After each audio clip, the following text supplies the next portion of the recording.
আলহামদুলিল্লাহ রাব্বিল আলামিন আর রহমানির রহিম মালিকি ইয়াউমিদ্দিন। এই তিনটি আয়াত সম্পর্কে আল্লাহ রাব্বুল আলামিন বলতেছেন, বাইনি ওয়া বাইনা আবদি নিসফাইন, আমার মাঝে এবং আমার মাঝে অর্ধেক অর্ধেক ভাগ করেছি।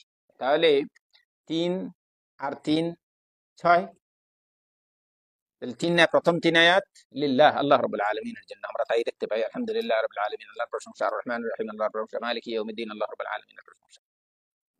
আল্লাহ রাব্বুল আলামিনের সিফাত সম্পর্কে আলোচনা 3 আয়াত। আর 4 নম্বর আয়াত যেটা, সেটা সম্পর্কে আল্লাহ রাব্বুল আলামিন কি বলতেছেন? আল্লাহ রাব্বুল আলামিন বলতেছেন, ওয়া ইযা ক্বালা ইয়্যাকা না'বুদু ওয়া ইয়্যাকা নাস্তাঈন। 4 নম্বর আয়াতটা কি বলছেন? হাযা বাইনি ওয়া বাইনা আবদি। এই আয়াতটা আমার এবং আমার বান্দার মাঝে অর্ধেক অর্ধেক। ইয়্যাকা না'বুদু, এটা আল্লাহর প্রশংসা, অর্ধেক।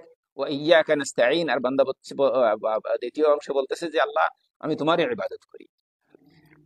ইয়্যাকা না'বুদু, তোমার ইবাদত করি। ওয়া ইয়্যাকা নাস্তাঈন, তোমারই সাহায্য চাই। এটা আল্লাহ রাব্বুল আলামিন বলতেছেন বাইনি ওয়া বাইনা আবদি ওয়া লিআবদি মা সাআল। তাহলে এই 4 নম্বর আয়াতটা আল্লাহ রাব্বুল আলামিন বলতেছেন বাইনি ওয়া বাইনা আবদি, বাইনি ওয়া বাইনা আবদি, দুইজনের মাঝে, দুই জাতের মাঝে, একজনের জাতিল্লাহ আর আরেকটা মানুষ, আল্লাহর বান্দা।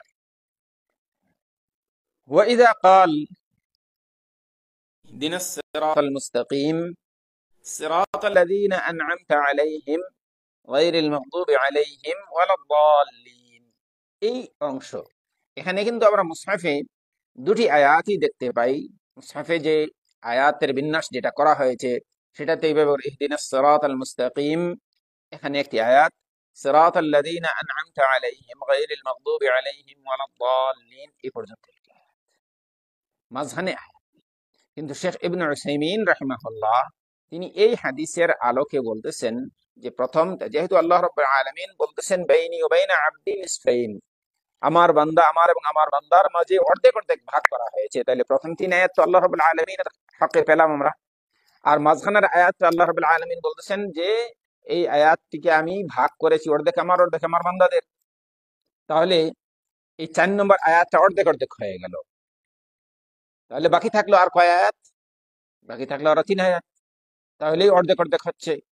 আর সেই 3 আয়াত হলো ইহদিনাস সিরাতাল মুস্তাকিম থেকে শুরু করে গায়রিল মাগদুব, ইহদিনাস সিরাতাল্লাযীনা আন'আমতা আলাইহিম গায়রিল মাগদুবি আলাইহিম ওয়ালাদ-দাল্লিন, এই অংশটুকুকে শেখ ইবনে উসাইমিন রাহিমাহুল্লাহ এই যে সিরাতাল্লাযীনা আন'আমতা আলাইহিম এই পর্যন্ত তিনি একটি আয়াত ধরেছেন, গায়রিল মাগদুবি আলাইহিম ওয়ালাদ-দাল্লিন এটিকে আরেকটি আয়াত ধরেছেন।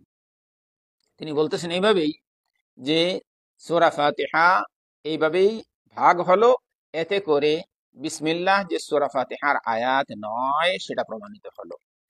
তাই